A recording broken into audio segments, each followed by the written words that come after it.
Kita lanjutkan untuk pembahasan soal PSAJ Kimia kelas 12. Ini untuk latihan ujian ya. Di bagian ketiga ini kita akan fokus di soal-soal yang sifatnya adalah uraian. Misalnya seperti ini.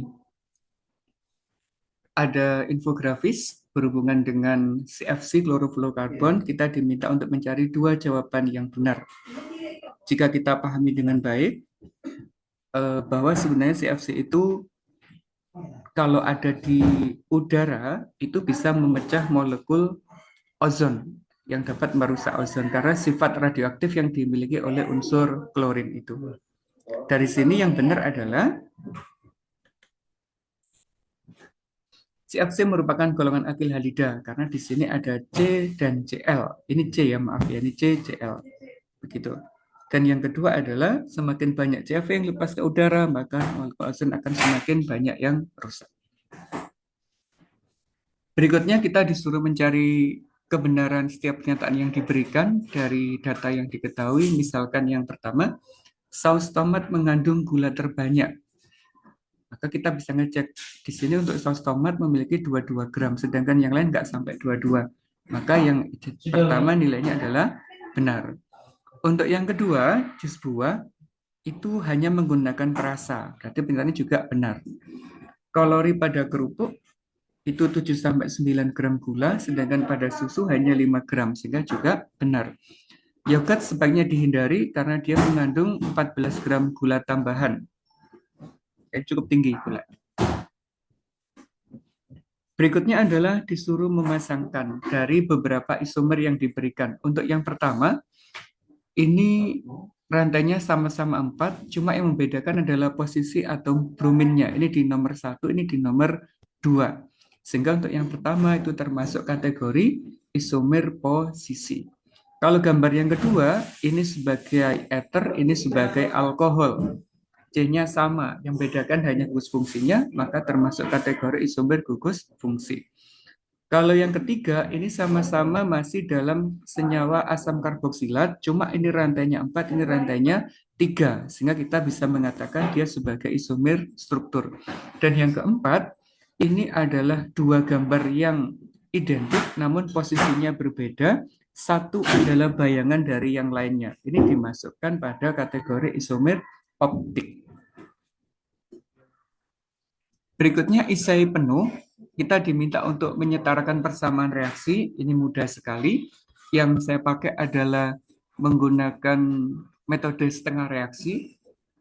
Kita buat Mn4- berubah menjadi Mn2+, atom Mn-nya sama tapi O-nya berbeda. Di sini ada 4, di sini nggak ada, maka ditambah dengan 4 molekul air. Karena suasana asam, penambahan air adalah di sisi yang kekurangan oksigen, sehingga muncul di sini hidrogen sebanyak 8 dan menjadi 8H+. Muatannya min 1 ditambah 8 adalah positif 7 agar sama dengan 2 berarti melibatkan elektron sebanyak 5. Untuk yang kedua, C2O42- berubah menjadi CO2, kita samakan dulu jumlah C-nya. O-nya juga otomatis sama, di sini muatannya 2, berarti melibatkan 2 elektron. Kalau sudah, tinggal kita eliminasi, yang atas dikali 2, di bawah dikali 5, sehingga hasilnya menjadi seperti ini.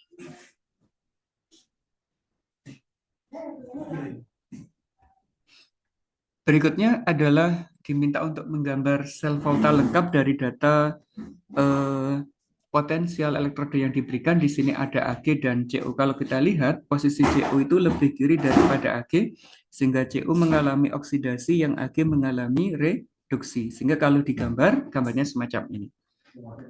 Cu-nya berkutub negatif, Ag-nya berkutub positif, pergerakan elektronnya dari anoda menuju katoda. Agar sel ini berjalan dengan lengkap, maka dikasih jembatan garam. Dan untuk mengukur berapa voltasenya, kita gunakan voltmeter.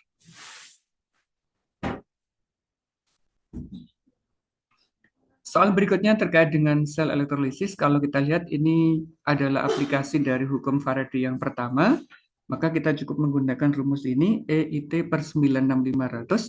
E itu AR dibagi muatan, AR Zn 65, dapatnya 2 dari sini, ZnCl2, kalau diantar menjadi Zn2+. Arusnya 2 ampere, waktunya 965 detik, dan ini dibagi dengan tetapan Faraday sehingga ketemunya 0,65 gram. Berikutnya adalah terkait dengan senyawa benzena. Kalau kita lihat ini benzena punya OH namanya hidroksibenzena atau fenol. Kalau yang ini adalah toluena atau metilbenzena. Dengan kegunaan ini yang paling sederhana, nanti bisa dikembangkan lagi sebagai karbol, desinfektan, dan ini sebagai bahan bakar industri dan bahan bakar peledak. Ini banyak banget kegunaannya untuk yang toluena. Terakhir yaitu masalah kegunaan makromolekul biomolekul yang di sini diminta adalah karbohidrat, bisa jadi nanti bisa berupa protein atau yang lemak. Secara umum karbohidrat memiliki beberapa fungsi, misalnya sebagai energi utama, sebagai cadangan dalam bentuk glikogen, berperan dalam metabolisme tubuh, pembentuk struktur sel, terus berguna untuk pencernaan serat itu ya selulosa, kemudian membantu penyerapan kalsium, susu, ini laktosa, dan kemudian dalam asam nukleat atau ribosa. Demikian untuk latihan soal persiapan PSAJ, semoga diberikan hasil yang terbaik. Assalamualaikum warahmatullahi wabarakatuh.